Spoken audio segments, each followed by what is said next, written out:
Baik, assalamualaikum warahmatullahi wabarakatuh. Ketemu lagi teman-teman klinik seni, terutama teman-teman FE. Kita udah kedatangan tamu jauh, tamu agung, Dokter Sugianto Sulistiono. Dokter Sugianto Sulistiono, S3-nya Fisika Komputasi. Tapi kita mau bahas bukan fisika.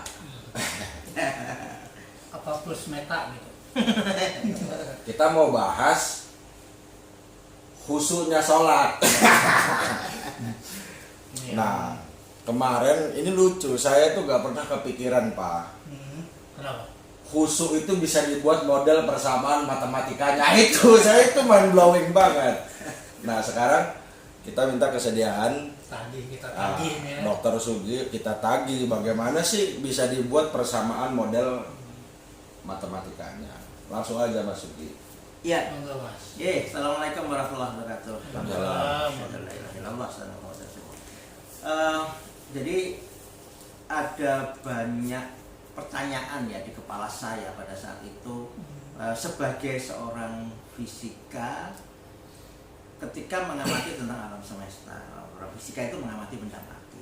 Orang fisika itu mencoba melakukan eksplorasi tentang alam. Dan kebetulan itu adalah bagian yang sedang saya eksplorasi.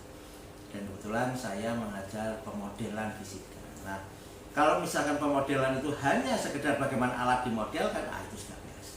Sudah biasa ya. Sudah biasa. Tapi apakah kita bisa memodelkan persamaan doa? Coba ini saya boleh sebut. Bentar, ini Bang. Ini nggak tahu tersesat di jalan yang benar apa seorang dokter yang nekat. Coba doa khusyuk sholat itu dibuat model persamaan matematika.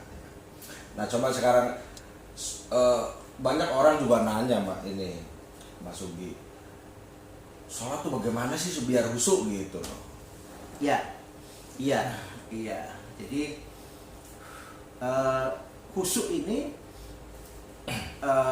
yang saya raba dari eksplorasi, baik eksplorasi dari buku-buku orang-orang yang sok logik gitu ya, buku-buku orang-orang Amerika, buku-buku orang Eropa, orang-orang yang sok logik itu mendefinisikan khusyuk itu adalah hadir. Bisa gak sih fokus? Tidak. Oh, Hadir. beda. Hadir itu ada berarti. Hadir itu Maksudnya merasakan gitu. Kalau fokus itu kerjaan otak. Nah, sementara hadir itu kerjaan hati. Oh, itu dua hal yang berbeda ya. Dua hal yang berbeda. Oke. Jadi Quran itu kalau menurut saya, nah nanti mungkin Pak Ali ini yang jagoan ilmu cinta bisa lebih memperdalam lagi. Suji Motejonya FE. Gitu. Jadi kalau misalkan di Quran itu yang kita raba itu adalah ilmu rasa. Jadi bukan ilmu logik gitu. Jadi kita di Quran itu tidak diajari apa yang kamu pikirkan, apa yang kamu analisa, tidak. Apa yang kamu rasakan gitu. Oh, begitu ya. Jadi kalau misalkan jargon-jargon, elit global, Oke, jargon-jargon banyak orang mengatakan what you think, what you get. Apa yang kamu pikir akan kamu dapat. Ini sebenarnya adalah pembodohan. Oh gitu. Jadi nggak selalu yang kita pikirkan itu yang kita dapatkan. Tidak, karena di dalam syariat Allah, syariat Islam itu Allah sesuai dengan prasangka, bukan Allah sesuai dengan pikiranmu. Padahal udah sering dengar itu ya. Kalau udah sering dengar ya, baru-baru ngeh ya. Jadi Allah sesuai dengan prasangka kita. Jadi Allah sesuai dengan hati kita, bukan Allah sesuai dengan logikamu. Jadi prasangka kan tempatnya di hati ya, bukan Iya. di otak kiri ya. Iya, bukan di otak gitu. Dan kalau kita bicara sensor, panca indera kita itu ujung sensornya adalah otak. Sementara nur Allah, nurani itu sensornya adalah di kolbu, di hati, di jantung. Di jantung betul. Gitu. Jadi seringkali kita tidak memanfaatkan sensor itu, padahal syarat daripada sholat khusyuk itu adalah menguatkan sensor jantung, sensor kolbu. Nah ini buat teman-teman banyak yang menurut saya ya yang nggak bisa membedakan antara hati sama jantung. Kalau di dunia medis kan hati itu lever, itu fungsinya kan untuk toksik apa di situ kan. Nah yang dimaksud Sugi tadi hati itu maksudnya jantung. Jadi peneliti sudah setuju, ahli-ahli saraf, bahwa jantung ini pusat komando.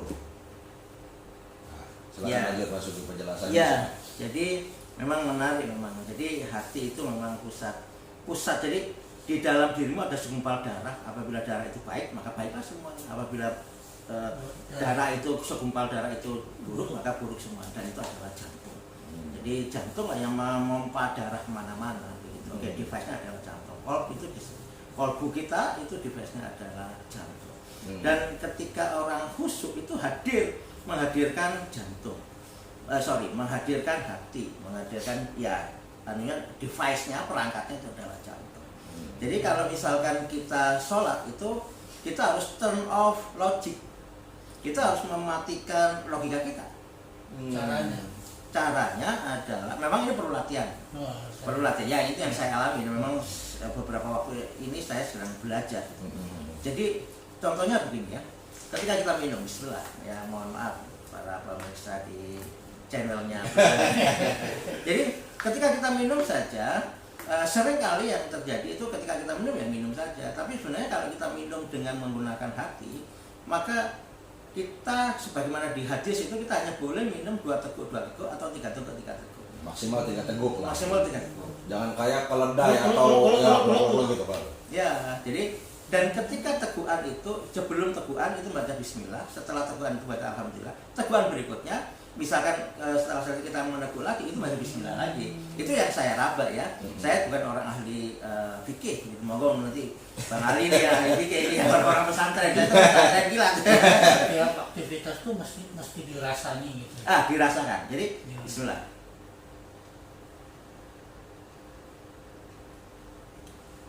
Nah, ketika kita minum, kita tidak boleh multitasking kepada yang lain, gitu. Itu khusyuk. Oh gitu. Khusyuk itu hadir. Jadi merasakan atau gini deh. Sekarang coba Papa merasakan telinga kirinya. Nggak usah dipegang, terasa kan? Sebelumnya terasa kan? Enggak cuek. Nah, sebelumnya cuek. Cuekin. Sebelumnya cuek, ya kan? Kita ini terbiasa 80% hidup kita itu ngelamun, 80% hidup kita itu cuek. Oh alah. Kita tidak hadir, kita tidak bisa hadir. Jadi hadir itu kalau misalnya secara fisik ya, itu merasakan. Jadi ketika kita berjalan itu kita merasakan. Yang sering terjadi, kita berjalan itu sudah mikir ke sana kemari kan. Otak kita begitu dasar, jangan mikir nanti setelah ini saya mau mengerjakan apa, setelah ini saya mengerjakan. Tapi semuanya nggak akan selesai, nggak bisa selesai. Ngerasani itu termasuk menikmati juga nggak coba? Iya, gini. Ngerasani itu kerjaan otak, bukan kerjaan hati. Oh. Loh, ngerasani. Iya. Jadi otak itu ada alam bawah sadar dan alam sadar. Oke. Gitu ya. Alam bawah sadar itu isinya adalah memori-memori yang kita labelin. Jadi si korin tadi itu begitu kuatnya ketika sudur kita itu penuh dengan memori-memori label kita. Oke. Jadi si korin tadi tujuannya adalah memunculkan dokumen-dokumen supaya kita jadi emosi, supaya kita jadi marah, supaya kita jadi ngerasain dan sebagainya. Itu karena apa? Karena kita sering melabeli di dalam alam bawah sadar kita. Kan teori psikologinya alam bawah sadar itu adalah informasi yang dipendam saja, tidak dianggap penting, maka dia terpendam, tapi dia tidak hilang. Dia bisa muncul ke alam sadar gitu loh. Kapan dia bisa muncul ke alam sadar? Ketika sensornya yang pemisah antara alam sadar dan alam bawah sadar itu lemah. Nah, ketika lemahnya itu menurut ahli psikologi nih, pada saat tidur, pada saat marah, ketiga pada saat mabuk, hilang ini sensor itu lemah. Jadi 3 hal itu sensor antara alam sadar dengan alam bawah sadar. Nah, tapi tadi Mas Sugi bilang tadi bagaimana? Enggak. Nah, ini dari kacamata orang yang sedang mempelajari khusyuk. Iya. Ini kan dari kacamata yang berbeda, itu kan dari kacamata psikolog, ya kan? Betul. Jadi kalau menurut kacamata yang saya raba begitu, itu kita itu sudah membiarkan alam bawah sadar kita itu muncul secara otomatis. Coba ketika kita nyetir di mobil dan sebagainya itu seringkali kita menjadi tiba-tiba, loh kok saya sudah sampai di sini, loh ternyata sudah sampai. Nah itu ketika kita nyetir, otak kita sudah kemana-mana dan sebagainya, kemudian menyerahkan action nyetir kita itu kepada alam bawah sadar. Oh ya. Ketika kita melangkah pun sudah alam bawah sadar, kita melangkah itu sambil mikir dan sebagainya. Oh, yang tadi disebut multitasking tadi, Iya, kurang hadir lagi. Iya, jadi artinya hidup kita itu 88% itu adalah ngelamun, 12% itu sadar. Seperti sekarang saya ngomong, nggak mungkin saya nggak sadar. Saya ngomong ini, saya hadir, saya akan mengucapkan kata apa, itu saya hadir, gitu. Jadi, tapi yang jelas ketika sesuatu itu sudah berulang kali, kita menjadi menyerahkan itu pada alam bawah sadar. Jadi kita minum, kita makan. Jadi kan tadi misalkan minum, misalkan makan, itu makan saja, itu sudah paling rasa pertama saja, oh asin. Setelah itu sudah lupa, kita sudah mikir yang lain, A, B, C. Makanan yang kita makan ini sudah kita tidak hormat pada Gusti Allah. Kita sudah tidak khusyuk pada Gusti Allah untuk kemudian merasakan bahwa makanan kita ini penghargaan kepada Gusti Allah, bahwa kita hari ini sudah makan. Oke, keren saudara. Harus satu-satu ya di jalan.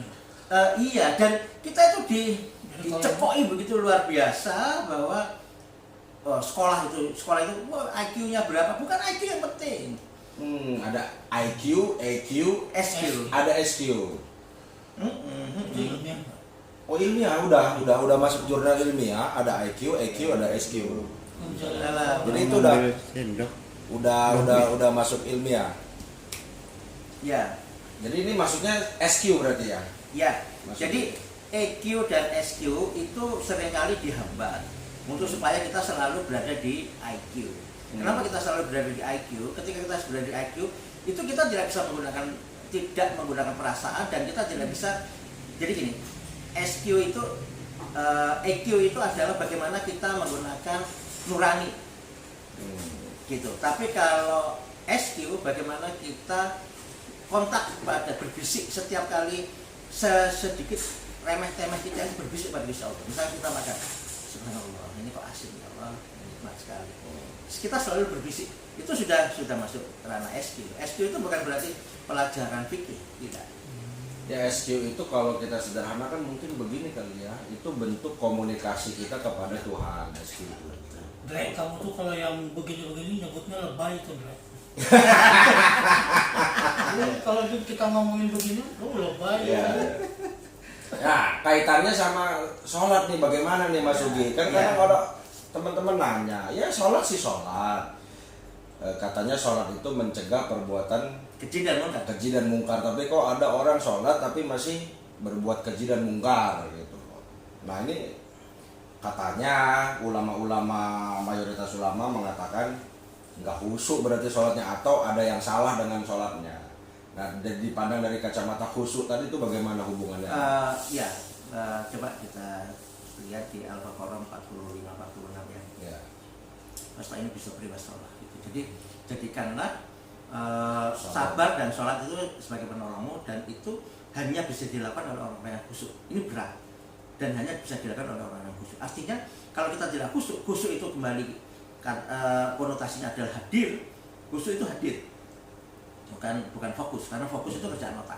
Jadi kita ini sebenarnya ayo berbicara setiap saat itu berbicara bahasa hati, bukan berbicara bahasa otak, gitu. Jadi kerjaan otak itu turunkan, gitu.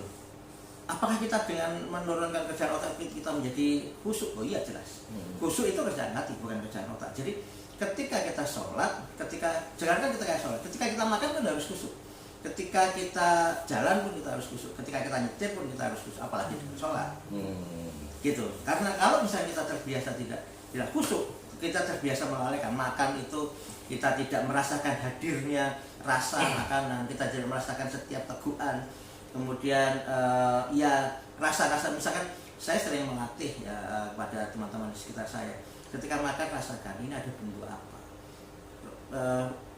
Yang suapan kedua rasakan lagi, apakah ada perbedaan. Nah, itu harus setiap kali. Biasanya karena itu saking seringnya kita menjadi orang yang tidak lagi khusyuk, diserahkan pada alam bawah sadar. Gitu. Jadi ya kita makan aja sambil cerita, sambil ngobrol gitu. Jadi ciri orang khusyuk itu nggak akan pernah dengan semua lihat dia makan sambil ngomong, itu nggak mungkin. Dia nggak akan bisa khusyuk, tidak.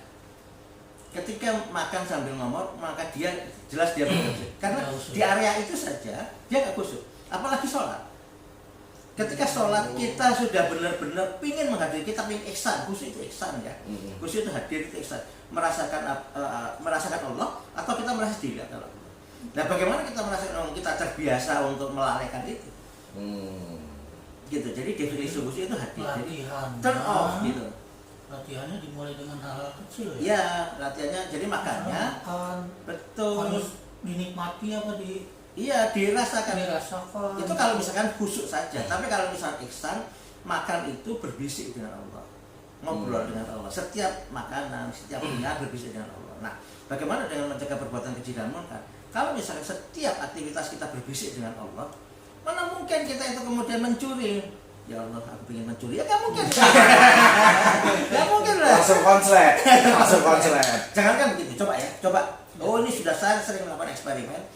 Di antara para pemabuk itu ya, misalnya di sini ada pemabuk, wah sedang teler dan sebagainya. Kemudian jangan duduk di situ, jangan mengatakan, ayo kita sekarang dengarkan ya, saya akan mengatakan Bismillahirrahmanirrahim. Wah itu konslet semua itu ya. Percaya? Mengatakan berkata Allah saja di depan orang mabuk, itu konslet. Orang mabuk itu pasti menolak. Nggak bisa, dia nggak nyambung, gitu. Jadi ada kayak kesetrum gitu ya. Iya. Gitu, ya kan? Tapi kesetrum maksudnya kesetrum nolak atau kesetrum nerima? Apapun, ya di jiwanya itu nggak nyambung, nggak bisa. Jadi ketika kita ngomong Allah, gitu kan, misalnya lagi kita ngomong Allah dengan khusyuk gitu ya, itu aura sekeliling kita itu merasakan itu, gitu. Dan orang yang yakinlah, coba dieksperimenkan. Orang yang ketika ada orang mabuk ya, bisik Allah.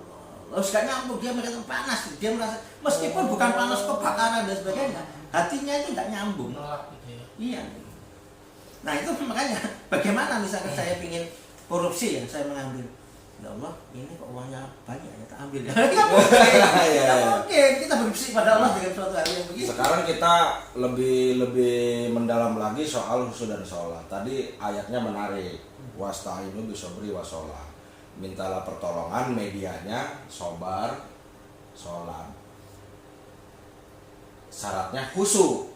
Nah tadi menurut ayatnya masuk itu, sholatnya mesti punya syarat lagi, khusyuk. Jadi kalau hidup kita punya kesulitan, mau minta lepas dari kesulitan hidup, pertama sholat, dua harus khusyuk. Kalau enggak, biarpun sholat tapi enggak khusyuk, pertolongan tidak akan datang. Begitu kan kira-kira Mas? Iya, dan mungkin ini kesimpulan ya.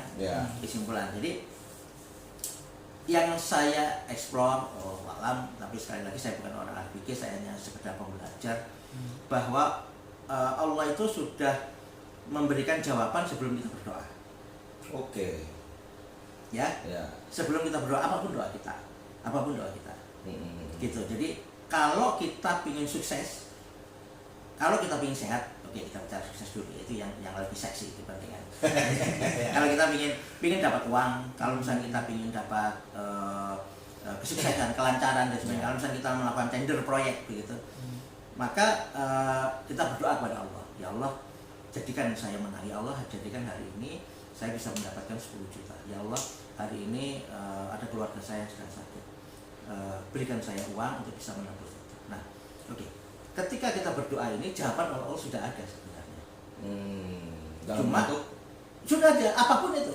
Dalam bentuk misalkan uangnya, mau dalam bentuk tergantung. Jadi gini. Spesifik begitu doa boleh. Ya, boleh. Sebentar. Gini, jadi ketika kita berdoa, jawaban itu sudah ada. Dan ketika gini, Allah tuh ada hadis mengatakan bahwa Allah hanya akan menerima doa dari orang-orang yang tidak lalai. Jadi Allah tidak akan menolak doa dari orang yang lalai. Artinya kalau doa kita tidak khusyuk, maka bagi Allah itu nggak diterima. Itu malah penghinaan ya. Iya. Misalnya gini, Nggak nyampe. saya mau minta tolong sama papa, tapi ngomongnya asal-asalan gitu loh. Kan si papa jadi Jadi nggak ilfil, nyampe, ya iya. kan? Apa ini orang mau minta tolong, tapi minta tolongnya kayaknya nggak sopan gitu loh. Mungkin ada ininya kali. Misalkan rumah, ada kita kayak gitu kali. tolong berikan pecel, dilempar. Wah itu tiru. Quran botol kalau Surabaya. Iya, maksudnya mau minta tolong, mau masalahnya dibantuin diselesaikan, tapi kok cara minta tolongnya ini Mudah-mudahan gitu ya. nggak kurang sopan gitu loh, Oh. Pak. Nah, layaknya orang minta kan yang sopan, bahkan bikin proposal. Ya kan? Tapi ini kadang-kadang kita minta hal yang mendasar yang sangat penting, tapi kok mintanya itu kayak mungkin lalai itu maksudnya di situ. Betul, lalai itu artinya kita tidak menghadirkan, gitu, tidak menghadirkan Allah, gitu. Jadi artinya ketika kita berdoa, yang saya eksperimen, yang saya dapatkan dari pengalaman eksperimen ini, ketika seorang itu makin khusyuk, maka dia makin transparan, makin terang benderang di depan dia. Misalnya ini jawaban dari doa saya.